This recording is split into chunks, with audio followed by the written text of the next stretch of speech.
Welcome. Zoom, Mercury retrograde, everything. I just recorded all of this and it blinked out on me. So here we are. Re-recording. It's totally fine.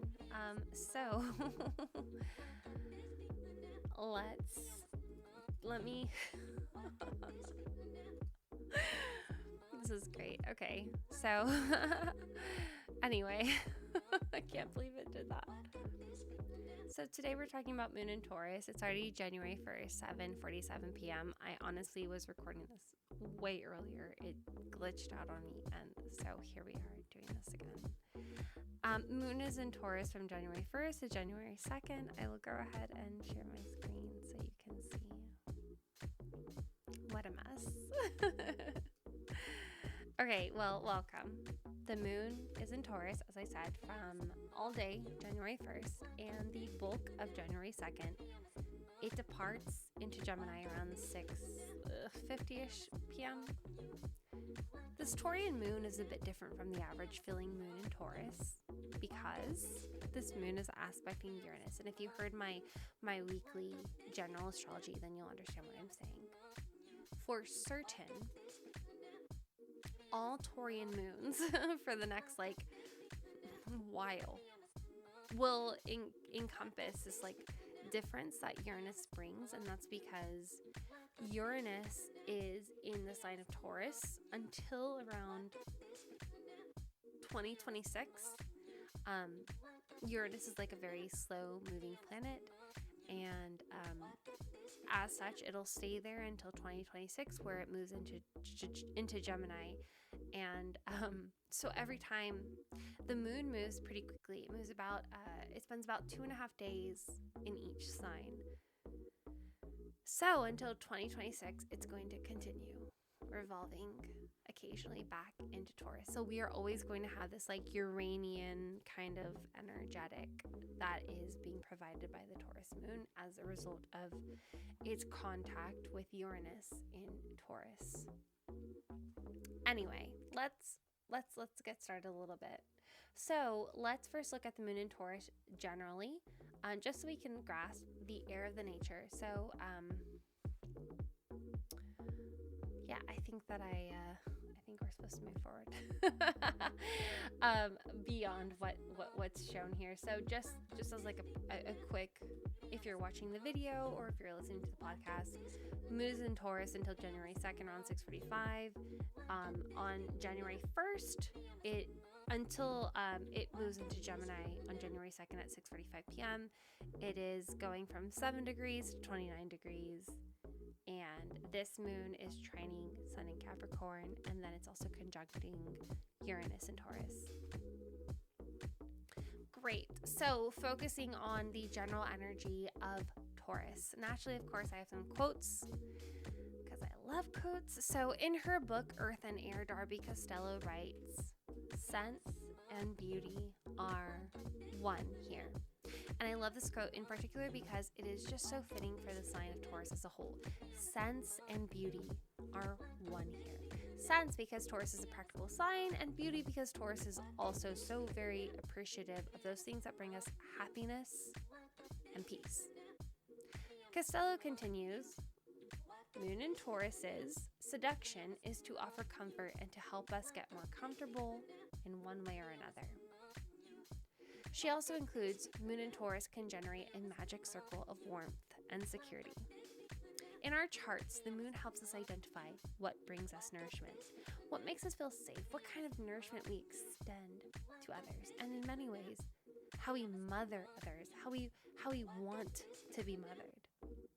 Taurus being an earth sign, is just very so connected with the five senses, the bodily pleasures. It makes sense that Moon in Taurus prefers to bring comfort as a means of nourishment.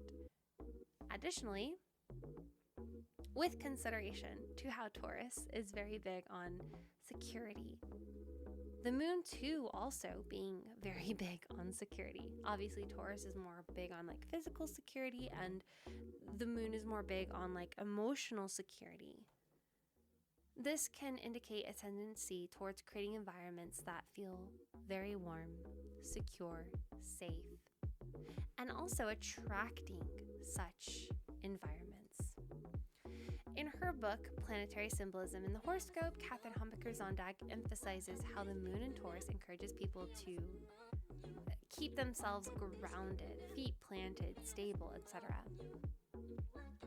She says concentration on the concrete material world and the pleasure of being involved in it will mean that we often find Taurus enjoying the good things of life.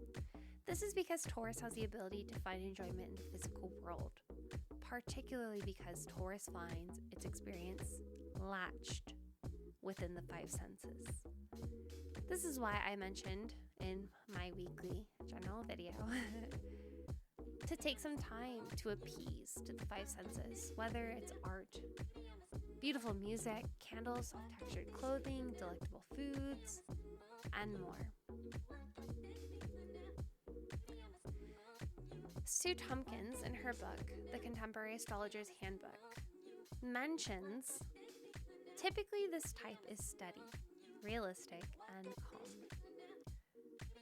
She also goes on to speak about how Taurus as a sign has an appreciation for the five senses, for nature, for animals, for earth, and for working with matter.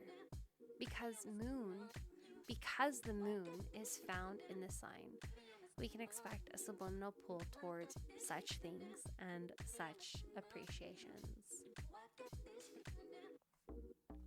Hopefully this has helped create a clearer picture of the underlying energy that Moon in Taurus typically looks like. Now, before we end it there, we must recall that the Moon in Taurus is encountering Uranus in Taurus as well, giving us a bit of a spin. I know I mentioned before how Taurus is a sign and Uranus is a planet, they clash. But let me share a quote or two to kind of support this, or support how the energy really might show up differently. Costello, in the same reference provided that I gave earlier that I will be citing, says, when crossed by aspects which indicate a need and love of freedom or solitude, Taurus and Moon gets into turmoil. Uranus is a planet that is very big on freedom and independence and particularly change. Taurus, on the other hand, is like a very stable and possessive, i.e. that whatever makes its way into the circle of Taurus holds on to. and so when an energy like that which is offered by Uranus comes along, it's not very comfortable to Taurus's world of durability and consistency. So it makes sense that Darby Costello says, when crossed by this energy of a need and love of freedom or solitude, Taurus Moon can't really handle it. Now, on the other hand, but even more supportive, Sue Tompkins,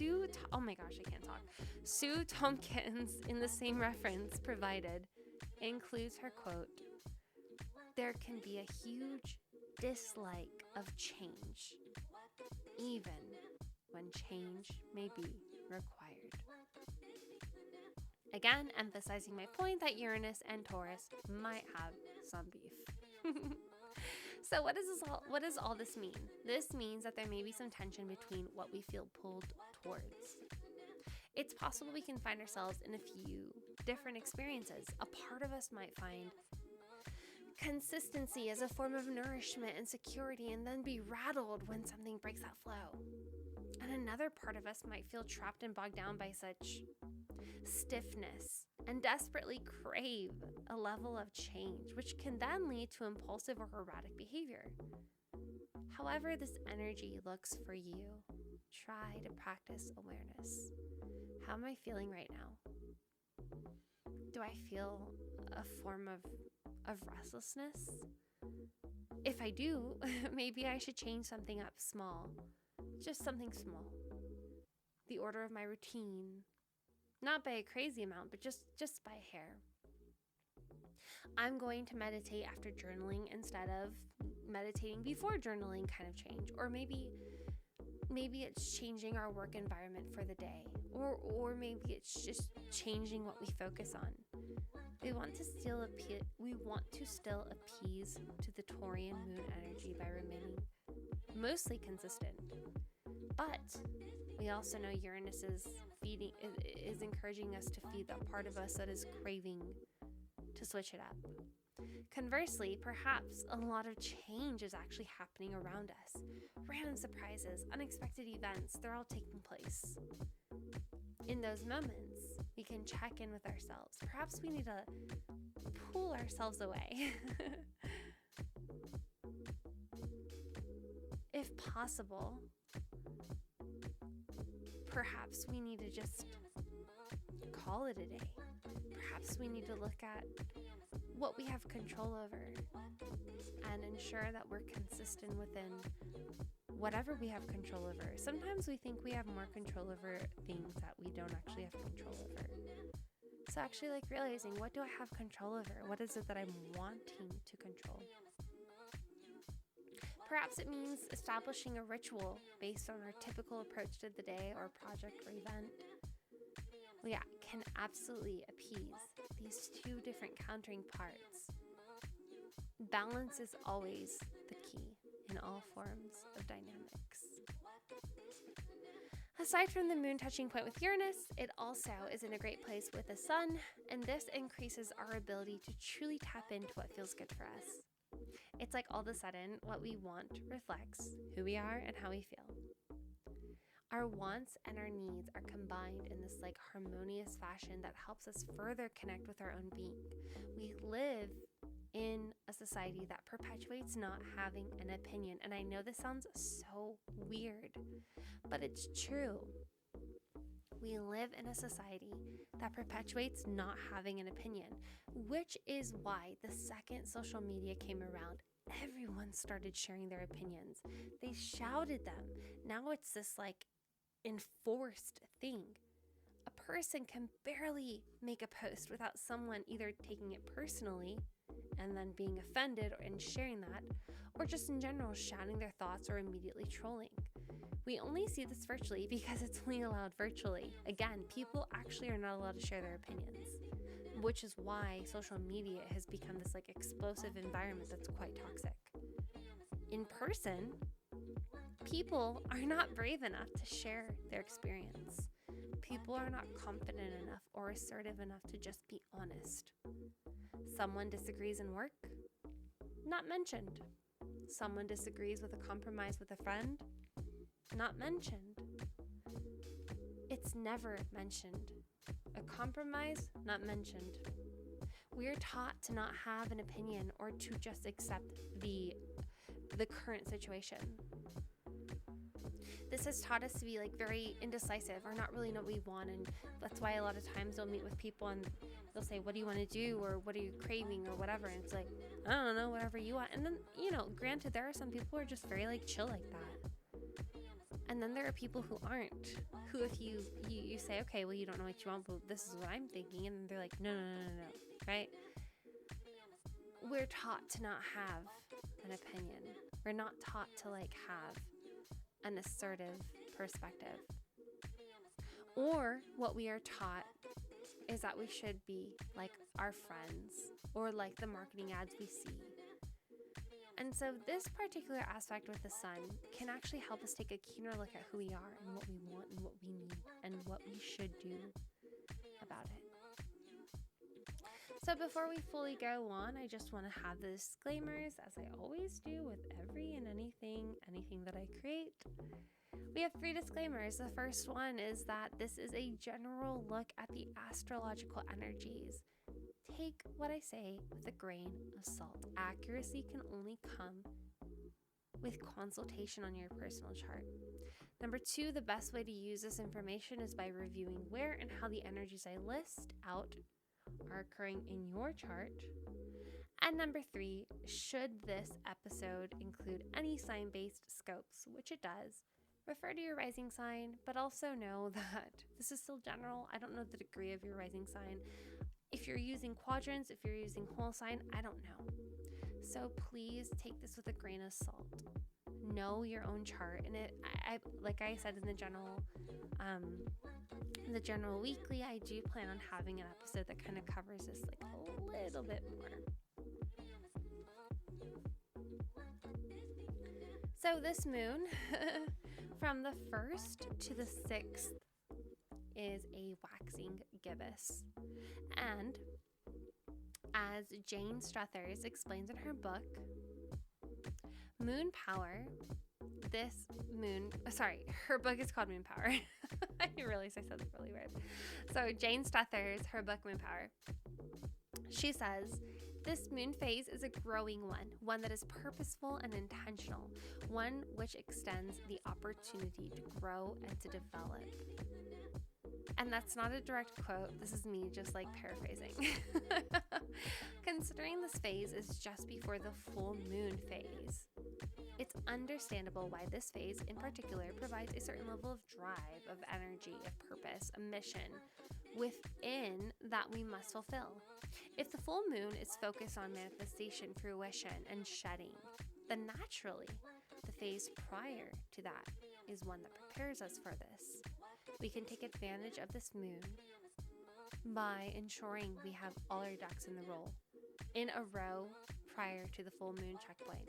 We can identify whatever is left that we may need to do in order to then manifest what we are hoping to manifest by the full moon's time. We can tap into that purposeful and intentional drive being offered and ensure we are on the right path. All right, so all of that said, I don't even know how long we've been doing this, but we are going to look at the signs.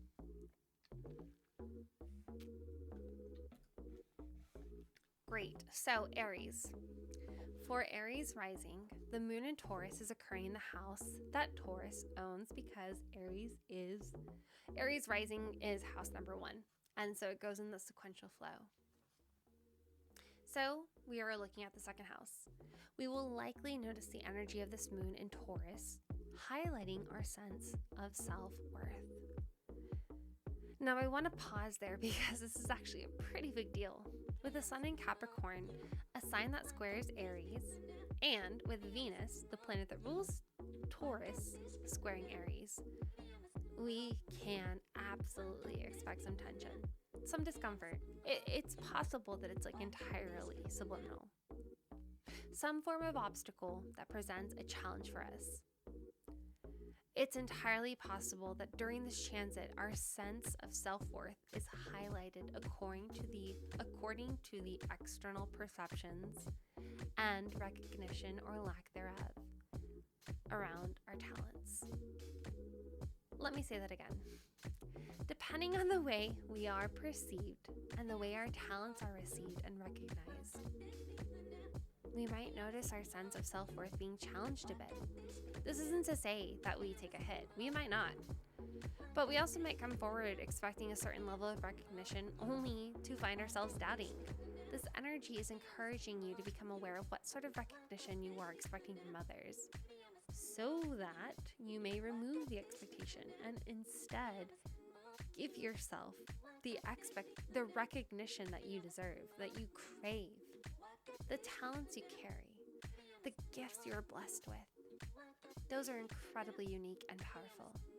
What you have to offer is so stunning, and it's so important you carry yourself that way. We are all subjective creatures. We see through the eyes of judgment we place ourselves through. Don't let someone else's insecurities make you feel like you're not worthy. We must remove our dependency on external recognition and return it to ourselves. Taurus rising. This moon naturally is occurring in our first house, so we can find the energy described for this moon, coding our understanding of our self-image, and even further, that understanding being projected onto our environment around us. The way we see the world, the way we experience and interact with our environments, it's all colored and coded by our internal world. It's the reason why a person can look at a glass of water and say, that's half full, or that's half empty, or what have you. Everything is perception. Everything is according to our subjective views. Our subconscious, which holds the myriad of our deeply planted beliefs, paints the world in front of us. It's why we all see and experience the world differently. It's why one person's riches is another person's trash, and vice versa. And based on how we perceive this environment, we show up accordingly. This energy on how we perceive the environment, this energy on how we understand things, it's a bit more subjective than what we might normally be accustomed to. We might not normally find ourselves so subjective, but with the moon here, we might actually find ourselves to be rather subjective. And that can infiltrate how we perceive situations and circumstances. That said, this energy can also be highlighting in what situations we find ourselves leaning to be more subjective, and in what situations we're finding our sense of empathy coming out. This energy is a great one to practice awareness around, especially in regards to the difference between what we're feeling and what is actually happening environmentally, what is actually happening realistically. If we can refer to this energy, then we can help it can help us highlight the situations in which we're finding ourselves wanting to adapt. By creating a thick form of self-awareness, we can further enhance our intuition. We can become more aware. Our intuition comes from within us. It's not limited to the 3D. Our subjective understandings, our perceptions, they tend to be more 3D related. But if we really take a moment to check in, to become aware of what are we projecting as a means of subjective understanding? What are we perceiving and then being like, this is reality? We can become more aware of what we're experiencing. And then we can also become aware of whether we're just being so empathetic to the point that we're taking on the experience of another person and being like, this is reality. We can further dial it back a bit and tap into our intuition as a whole. Reacting is a natural experience, but not one that is centered, settled, and present as much as our intuition is. We can step so much deeper into our being the more we connect with our intuition and our self-understanding. Recently I was in a disagreement with somebody, and I thought they were mad at me. And then as they walked by, I remember looking at them and thinking, oh, they're so mad at me. And being bratty about it, and being upset and mad about it myself. And then all of a sudden the thought came through of are they mad? Or am I just thinking that they're mad? Am I just creating, is my thought of them being mad causing for me to act in a particular way that then will encourage them to be mad? What if they're not mad at all? And I'm just I'm reacting in this way because of a presumption that I have, an assumption that I have. And then I asked them, hey, are you upset? Are you mad? And they weren't. But had I not listened to that thought, had I just kept acting bratty and upset and whatever, well, then eventually they would absolutely be mad. Our thoughts perpetuate our environment.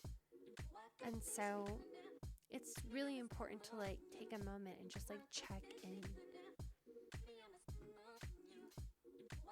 Gemini. Gemini risings, it is highly likely that this moon transit will not really affect you except for a subliminal undertone. And it can also affect you if there's people in your life being affected by this transit. So external of that though, depending on the rest of your chart's dynamics, for example, maybe you have a lot of planets in Earth or fixed signs. Other than that, there's possibility that you don't really feel this energy. You and Sagittarius, in fact, your opposite sign. So, but even then, even if you're not necessarily affected via your chart, perhaps you're sensitive enough that you can feel it subliminally. So we'll still talk about it. What this energy may be highlighting for you is the significance of withdrawing. social butterfly. It is fun to be in the thick of the crowd. It's fun to escape by observing others, by being curious, by joining the fun, but remaining, somewhat at like arm's length. However, all of that said, it's not really fully nourishing. The moon in Taurus wants us to tap into that which nourishes us.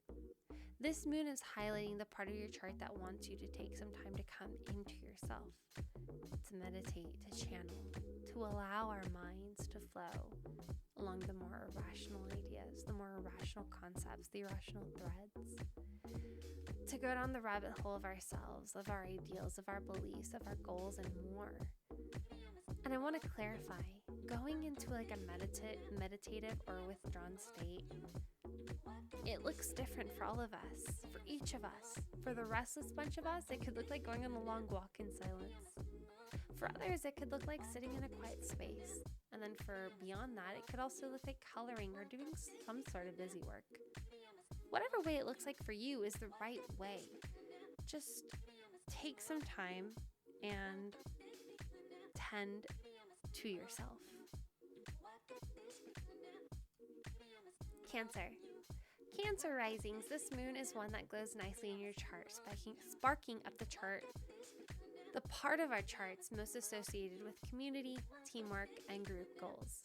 But before we fully dive into that, it's important to note that both the Sun and Venus, which rules Taurus, are in Capricorn. And Capricorn is a sign opposite of Cancer. So, as such, there can be some tension felt there. This subliminal tension of energies is between our desire to shine one-on-one with people, and yet also our pull to share the limelight with a team, working beyond the one-on-one capacity, working with many people, and putting focus on group desires versus an individual desire. For the short amount of time left that Moon in Taurus exists at this moment, the energy is encouraging you to turn your attention towards those who are like-minded to you, to pull all individuals into focus and adapt with that group setting. As you do, you may realize that there are many things you want to know, you want to understand. When we gather with people one-on-one, it's so intimate, it's private, and much more capable of merging. But when we're in a group setting or surrounded by people who have similar ways of thinking to our own, yet different enough, while it might not be private, it's actually a bit safer. We can discover more. We can still have our own opinion without needing to merge wholly with another. We can identify what we believe, what we think, and relate and understand. And then we can also listen to what other people have to say, and we can disagree or we can agree. It's this like fun playground of just discovery, and it's safe. So if you find yourself interested in group activities, jump in. Surround yourself with people. Surround yourself with people who will support your understanding and agree with you, while also giving you educational perspectives. Leo risings. This moon is shining on the public-facing sector of your chart. Go you, as always. Leo and Taurus are similar signs because they are both on the fixed axis. Both signs are fixed. That said, while the psychological experience may be similar enough, the approach towards life and stress is entirely different. While Taurus prefers security and would typically prefer to stay away from crowds, Leo often will find themselves in the crowd, pumping the crowd up, and eventually, even if they weren't originally supposed to be the MCs, will likely find themselves holding the mic and hosting the event. As such, this moon can be a bit uncomfortable. But what does this discomfort do for us? Well, it helps us realize that in our lives, there are uncomfortable pieces. It helps highlight those areas that are uncomfortable. And that enables us to take action, to make the changes we need to make. In this case, the moon is pulling us to become public facing. We might find a sense of nourishment received by putting ourselves in the spotlight, whether that means we go on Instagram or Facebook Live, or maybe, I don't know, we do something on like TikTok or something. Perhaps we're just taking the time to actually like speak our truth, or maybe we're actually taking the stage, or maybe we're actually just doing like a job interview. Whatever it is, that means that like we're actually like shining in the moment where people are paying attention, where we have an audience from 1 to 1 million. That's what it is. Nourishment can be received by setting the tone of who we are and what we're about. As a result of this pull, we might find that the moon is calling us to become aware of what it is we're seeking from others. We desire recognition and attention. For what? What is it we're seeking to receive from others?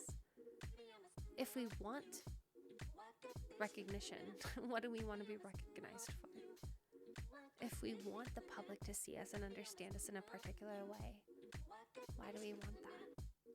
And what are we doing about it to help create that perception?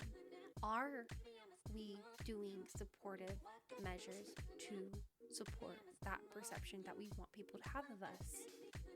And if we're not, why not? Additionally, what are we seeking from others that we're not giving ourselves?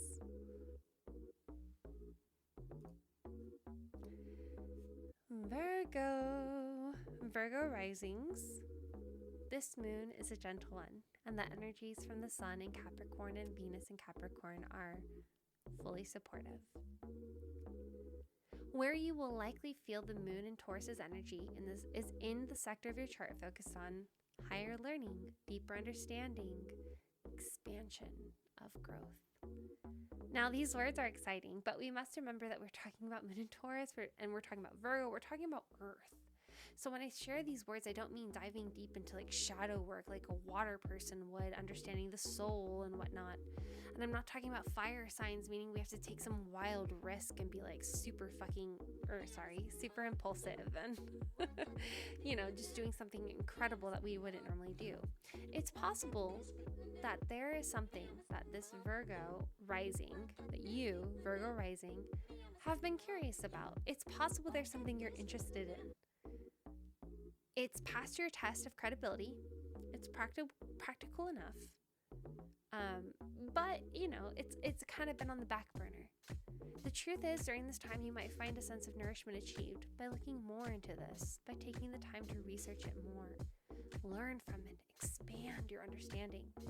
Notice that there are concepts that help bring you to further understanding around higher concepts, such as the meaning of life, the purpose of it all.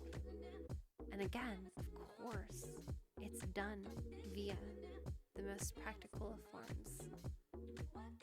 This information you receive will not only help you in your own endeavors, but it can help others, because you will be able to disseminate this information in ways that the most realistic of us could actually relate to and identify with. You will know how to transpose this understanding in such a way that is practical and logical and rational, and only you can do it. So allow yourself to be carried off into the wonder and step into the mode of learning, of understanding, and of growing with the expansion that it brings.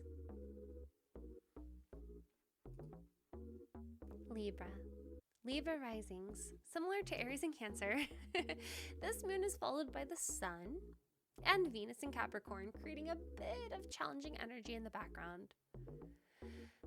Granted, this challenging energy will remain so long as the Sun is in Capricorn, but as I said with the other signs, challenges and obstacles bring about change, movement, and, if done right, growth.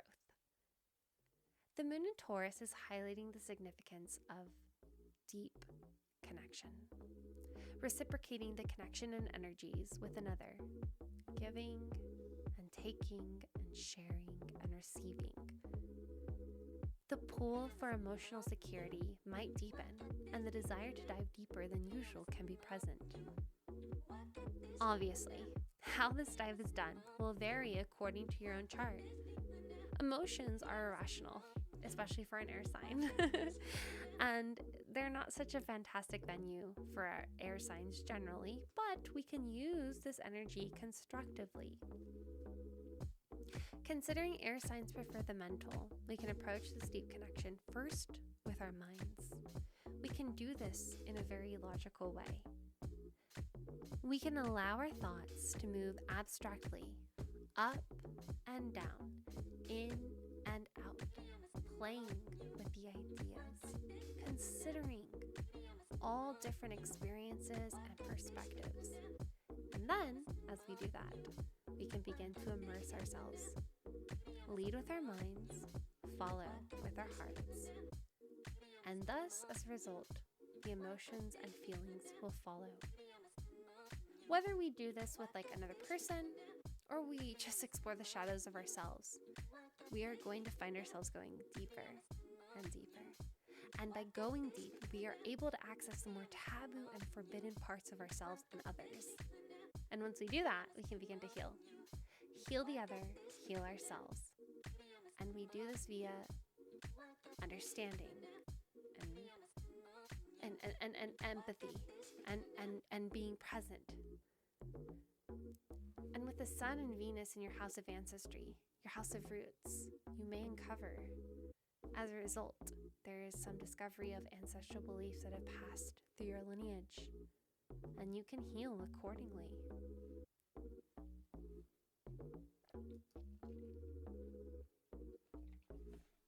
Scorpio risings. The moon is sitting in your opposite sign, Taurus. And that can indicate some underlying attention may be realized. However, the Sun in Capricorn and Venus in Capricorn are supporting you and setting some good vibes, which can sweeten any hardships that do arise. Moon in Taurus is highlighting the part of your chart that has much to do with the other. So, who is the other? The other is the person you find yourself spending most of your time with. It's your business partner, your romantic partner, your best friend, and most importantly, you. This house reflects our shadow, but often we ignore our shadow.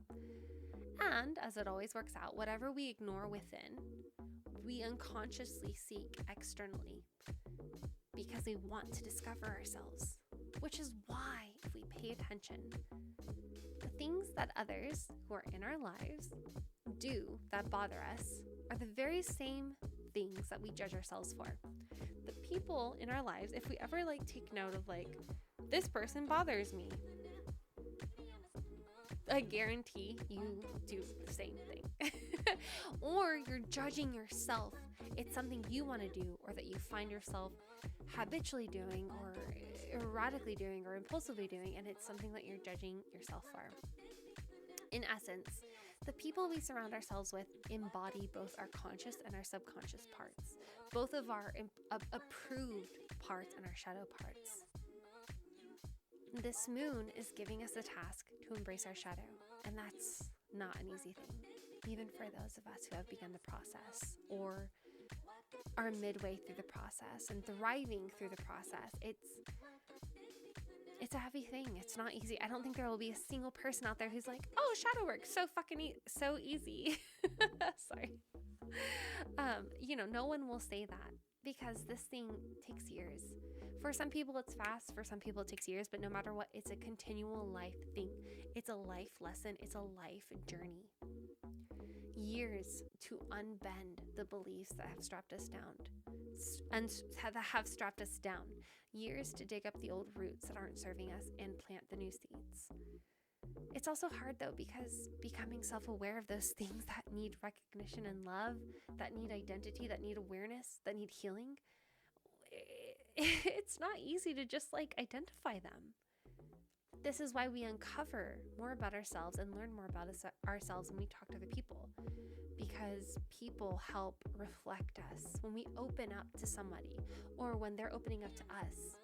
we become more aware. We have this like ability to be like, holy crap, I understand now, right? So if you have like a close friend, use this energy to uncover more about yourself and be nourished by having that person create space for you. And or not, if you are just doing it yourself, create that space for yourself. Be that person that you need. It's almost like Sahara Rose, she talks about naming the parts of ourselves. So it's like, for example, for me, if there's like a person, so there's a part of me that like I instead of doing what I need to do, my mind's like, oh, just do the thing that's like more comfortable for you. Maybe it's distracting myself with something random, or maybe it's having a drink or whatever. It's something that gives me an excuse to not work. To name that person. Who is that? So I'll name her Beatrice. This is not true, but like I'll name her Beatrice. And then I'll have a conversation with myself. Oh, Beatrice. Beatrice is my client. Beatrice is coming to me. She has this problem.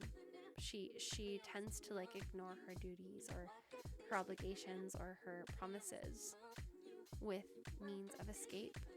And how would I talk to her? What advice would I give her? What coaching would I extend her way? So like having that kind of discussion helps in this like third person way, helps you kind of realize, well, I would certainly tell her, like, you're seeking comfort. What are you hiding from? Well, you clearly don't want to work on what you're working on. Why? Are you actually excited about what you're doing? Is this actually in alignment with you, right? There's so many questions. So you can create that space for yourself if you don't have somebody else to do it for you. Just name it as somebody else. Paint it as somebody else. Give it, because it's not you, right? Like me, Marissa, I'm not somebody who just like that just like laxes on things, right? I'm a very like aspirational person. I'm a very all these things, but there's this part of me that I sometimes tap into that does these other actions. So that's not fully who I am. That's not my identity. So to keep identifying with that is incorrect, because that's a part of me that I want to heal from. So naming it, making it your third party, and then coaching it or helping it can really benefit. Sagittarius rising. Similar to Gemini, we are likely experiencing this moon in Taurus on a subliminal scale. Unless we have planets in Earth or fixed signs, we are not likely to be fully impacted by this moon, though we certainly can via other people in our life. And that said, Moon in Taurus is highlighting the daily part of our life sector. In my opinion, this is actually one of the most important parts of our chart. This is the part of our chart that's much to do with our responsibilities on a daily scale. And these responsibilities can pertain to work to-dos, work tasks. They can pertain to errands, house chores, animal chores, projects, even getting as granular as like work-life balance created, which ultimately affects our health, which is also within this sector. With the moon in Taurus, you are being encouraged to really assess how you're spending your days with these small but significant details, to become aware of how you're spending your time, how these little things can actually affect your life. If we're spending hours a day playing on social media, is this really helping us in the long term? If we're constantly prioritizing talking to friends over working on a project, is this going to benefit us in the long term? We are currently being provided with an opportunity to take a look at what we're doing day in and day out and assess and implement new habits that will ultimately improve our own being. A healthy work-life imbalance, a healthy treatment to our own bodies, and a healthy balance of play and focus can truly go a long way, not just health-wise, but also for our own success. Because we are talking about the moon, don't be surprised if the way we spend the day changes just a bit. The moon likes variety, but Taurus likes stability. So whatever you do to switch, just know that even if you're planning on switching, you might just stay there like a little bit. Capricorn risings. The sun is shining so brightly upon us, and even better, we have Venus in our sign to sweeten the deal. Looking good. The moon is in the sister Earth sign, Taurus. And even even better, it's sitting in the part of our chart most associated with play. This is like fun. With this placement, you are being encouraged to enjoy the present moment, to really pause our efforts and just be present. Once we are present, we can actually tune in and ask ourselves honestly, what do we want to do? Probably a question that we've never really asked ourselves. And this doesn't include like work, not projects, not anything on our to-do list. Just what do I want to do? What do I want to do? Want, keyword want. What games do I want to play? What hobbies do I want to partake in? What creative endeavors or playful endeavors, Legos, blocks, engineering, what are we feeling enticed towards? Do we want to watch a funny movie while playing with our dog? Do we want to lay on the floor and color scribbles over Cinderella while singing our favorite songs? Do we want to play video games while also running around punching the air? The more playful we get, the better. And by doing this, we are connecting with our inner child. We are reconnecting with those activities that always brought us joy. I recently saw this video on Instagram. I think the account was like Good News. I think it's called Good News. And it was this man. He received this, he was like an older man. He's probably in his 50s maybe. He received a toy Pinocchio that he wanted ever since he was 6. So you can imagine this Pinocchio is not like modern day. It's like when this guy was 6, this was like the way Pinocchio looked. His son spent years searching for this toy. He found it and he gave it to him as a gift. And when the man opened it, this guy cried so abundantly with joy. And he hugged the doll so hard, crying. We're never too old to do the things that we love when we were kids.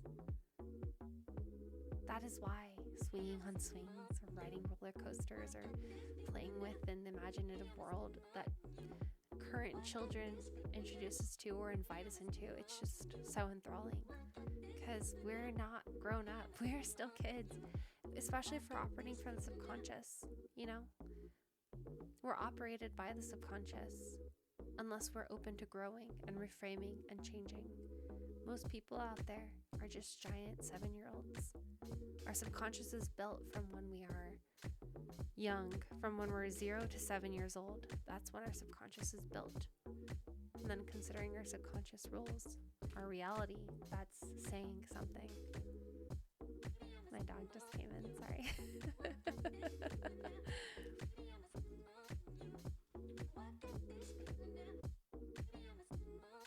At the end of the day, it's important that we ask ourselves like what we need to be nourished on such a level. The moon in Taurus is particularly encouraging you to do those things that we love. You'll be so much more nourished by giving yourself a bit of fun time. Aquarius risings, just like Leo and Scorpio, you're on the fixed axis, bringing a bit of discomfort or subliminal tense energy from the moon because, again, Taurus approaches things a little differently. The moon is focused on the sector of our chart most related to our lineage, our roots, our home, our heritage. The part of our chart is also related to our unconscious mind, the subconscious motives that unconsciously drive us forward when we put ourselves on cruise control. The moon is highlighting this part of our chart and pulling us deeper into it. Granted, Aquarius is an air sign that is preferential towards the rational. However, it's also a fixed sign, and thus always facing the shadowy parts of the subconscious and feeling the pressure of it on the ego. So while Aquarius is certainly not known to be a fan of irrational concepts such as like emotions, it's still able to navigate being confronted by the subconscious, and as such can tap into the unconscious. The moon is pulling us to connect with our unconscious, to help us understand what our cruise control entails and discover why we do what we do. What unconscious motives are driving us forward? The more we understand this, the more we can identify what it is that we do, the more we can identify if what we do and what we're going for is actually aligned with us. Or are we doing what we do as a reaction to our upbringing, to our family's ideals, to our lineage patterns? Are we just doing what we do as a reflective and repetitive measure of like what was done before? And the things we do and the beliefs that we have that are reflective of us, are they actually reflections of our beings, or are they reflective of our roots? Additionally, by understanding this, we can not only heal our lineage by changing course if necessary, but we can change a sense of respect and love and pride for our lineage. Sometimes we kind of have this like, we do what we do because that's what our family said and that's what was done in our family and whatever, and that can grow some resentment. And so if that grows resentment, that's not what you're supposed to do. You're not in alignment. So by changing course, you can actually appreciate, this is what they did, this is what they've always done, and I'm so proud of them and I love them for that. And there's this pride. Yeah, I come from this family that does this, and I'm so happy that I do that. I'm proud that I do that I come from that, but I personally do this kind of thing. We only do what we do for safety reasons. Our egos guide us according to what it believes to keep us safe. Our ancestors did their best. And these beliefs that have been formed and these directional paths that were paved as a means to protect and save us, that's great. But we live in a different time now. We have the opportunity to be our own people. We have the path forward is individuation. So use this energy to help discover those parts of you. Pisces rising. Not only is the moon sending you good vibes, but so too are the sun and Venus in Capricorn. In fact, I'm of a pretty strong belief that Pisces and Taurus are just such like a beautiful combination archetypally. I could also say that the same thing about like Cancer and Taurus, but I genuinely feel like Pisces helps tap into that more artistic part of Taurus, who then manifests that dreamy dream. Anyway, tangent aside, the moon in Taurus is highlighting the part of our chart related to making connections. Connecting, relating, expressing, sharing. This moon may have us feeling a deep desire to communicate our thoughts, to express ourselves, to disseminate knowledge, to share what we've learned. By giving into this pool, we can become more aware of those things that we enjoy sharing and expressing. And we can become aware of those things that we don't. We can attain more awareness around who we want to share with and the topics we want to share on. And especially, we can become aware of who we want to connect with. Pisces is known to be one of the more present signs of the zodiac. It has this special ability to merge, to empathize, and to take on different people's energies, to just really melt. As such, there is a lot of confusion that can be formed around our own individual preferences, our own individual opinions, our own individual thoughts. So we can benefit from this moon in Taurus by identifying our opinions, thoughts, and who we like to talk to and what we like to talk about, what we like to share, express, and convey. And we are able to also use this energy within Taurus to kind of help us like ground within our bodies and like really tap into like, oh, when I'm in this area or when I'm talking to this person, this is how my body feels. Okay, so all in all, this is a pretty interesting moon, and that said, all moons in Taurus will have a hint of surprise within them so long as Uranus is in Taurus. But I feel like those little surprises tend to be more beneficial than harmful.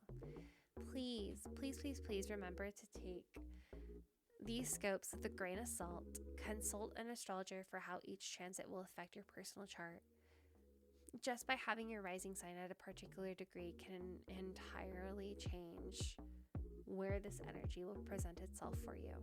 Not to mention what all the planets are doing and how they chemically react with your own personal chart will depend accordingly. Upcoming videos, and again, please don't hold me to this. I'm really just trying to show up right now, but I'm hoping to have videos on Moon in Gemini, Venus in Aquarius, Full Moon in Cancer, Moon in Leo, possibly something educational. That said, I hope you enjoyed this episode. Please remember to resubscribe to my website's newsletter for emails on this episode, monthly astrological workbooks, and more. To resubscribe, just head over to wildflowersinthesky.com and just resubscribe there. Additionally, you can find all notes and scripting for this episode on my blog. It's not there yet, nor is the weekly. I'm gonna get to it as soon as I can. All parts of this episode will be timestamped for your benefit. If you have any questions, please feel free to contact me via email, hello@wildflowersinthesky.com. Thank you so much for being here, and happy moon in Taurus. I'll see you soon.